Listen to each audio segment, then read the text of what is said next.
Bonjour et bon dimanche, bienvenue sur Génération Télévision pour le 141e TV 168 de toute l'histoire de l'humanité. On commence tout de suite avec la une de l'information télé.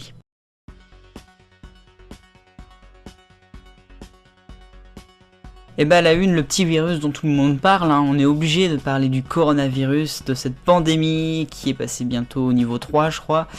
Mais il faut pas s'inquiéter les enfants, c'est juste un petit virus de la même famille que la grippe, certes qui fait des morts, certes qui est violent et qui se propage plus vite, mais c'est pas pour autant qu'il faudrait arrêter le pays, enfin en tout cas c'est mon avis. Et d'ailleurs à un moment donné je pense qu'on donnera responsabilité aux médias et en particulier à la télé pour son rôle dans cette aventure. Moi je vais parler plutôt des conséquences qu'il y a sur notre petit écran, et notamment, vous l'avez sans doute vu, de l'annulation du tournage d'Interville qui devait avoir lieu au mois d'avril et qui est reporté à début juillet jusqu'à nouvel ordre. Parce que apparemment, bon, c'est pas sûr. Déjà, apparemment, le lieu de tournage n'était pas totalement fait à Disneyland. Donc bon, pour l'instant, c'est annulé. Et moi, je suis bien content. Sinon, autrement, il y a la nouvelle émission d'Arthur sur TF1, District Z, avec des zombies, qui va sans doute être, ne pas être faite pour le moment. Il y avait un tournage des enfants de la télé, merci Sébastien, qui a été annulé cette semaine, ou la semaine prochaine, je sais plus. Sinon il y a le site d'action la semaine prochaine qui va être tourné, mais peut-être sans public. Bref, pas mal de choses sont impactées par notre petit virus.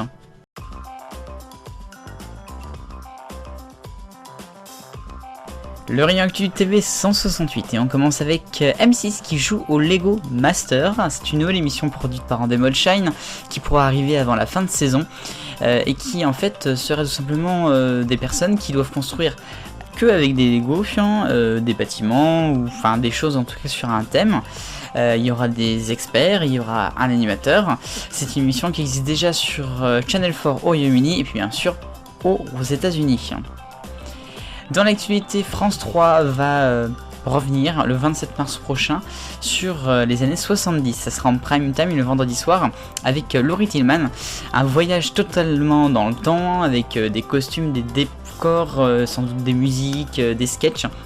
Tout ça sera donc dans les années 70. C'est produit par Daniela Lombroso et c'est évidemment une émission qui va essayer de faire un petit peu changer la case du vendredi de France 3. Il y aura quand même Tom Leb, je sais pas s'il est des années 70. Et puis TF1 a viré Christian Jean-Pierre, l'ancien, j'allais dire supporter, oui supporter, mais c'est surtout le commentateur des foot, des matchs de foot sur TF1, Téléfoot pendant 10 ans, et puis récemment il était surtout sur le rugby. Et bien il a été viré apparemment, ils n'avaient plus vraiment besoin de lui, il sera remplacé par Grégoire Margoton au rugby.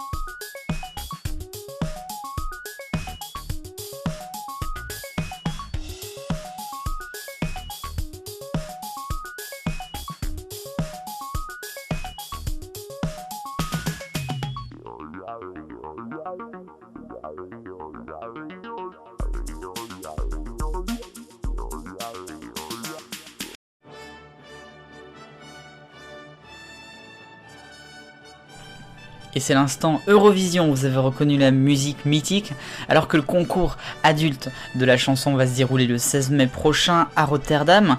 On a des nouvelles de l'Eurovision Junior, qui a été remportée l'année dernière par Vicky Gabor, une deuxième fois donc par une artiste polonaise d'affilée. L'édition 2019, avec son slogan comme vous le voyez, Share the Joy, partageons la joie, avait eu lieu déjà en Pologne, à Gliwice, dans la région de la Silésie, et on a appris cette semaine que l'édition 2020 va également être organisée en Pologne et sera organisée toujours par la télévision publique polonaise TVP. Alors on ne sait pas où ça sera ni à quelle date, mais on sait que la 18e édition donc sera de nouveau en Pologne. C'est la première fois qu'un pays en 2 ans de suite accueille l'Eurovision, je crois même dans l'histoire, peut-être même dans l'histoire de l'Eurovision Junior sûr, mais peut-être même dans l'histoire tout court.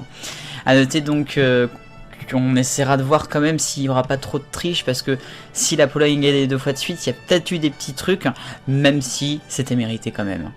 Rendez-vous en novembre pour la suite des aventures.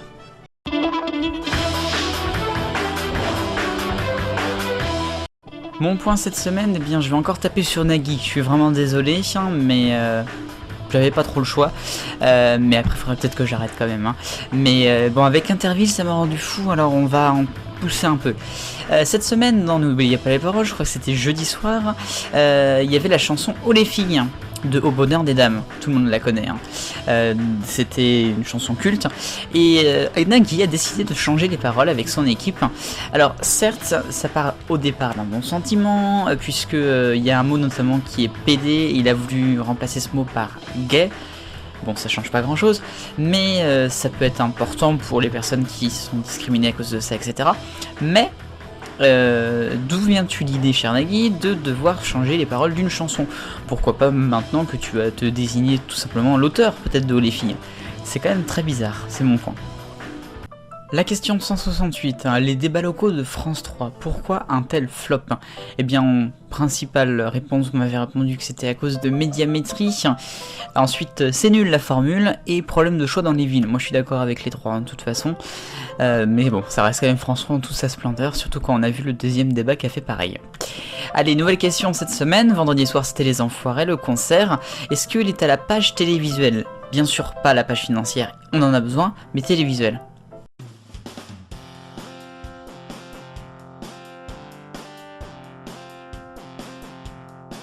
Pour l'agenda de la semaine prochaine à la télévision, dimanche et chaque après-midi de la semaine prochaine, vous retrouverez les étapes du cyclisme du Paris-Nice sur France 3.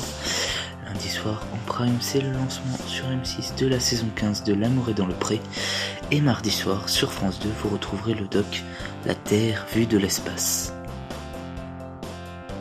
Voilà pour moi, et en ce 8 mars, je vous retrouve dimanche prochain pour un nouveau numéro de votre TV 168. Un grand merci pour votre confiance, vos commentaires et tout ce que vous pouvez faire pour ces petites vidéos.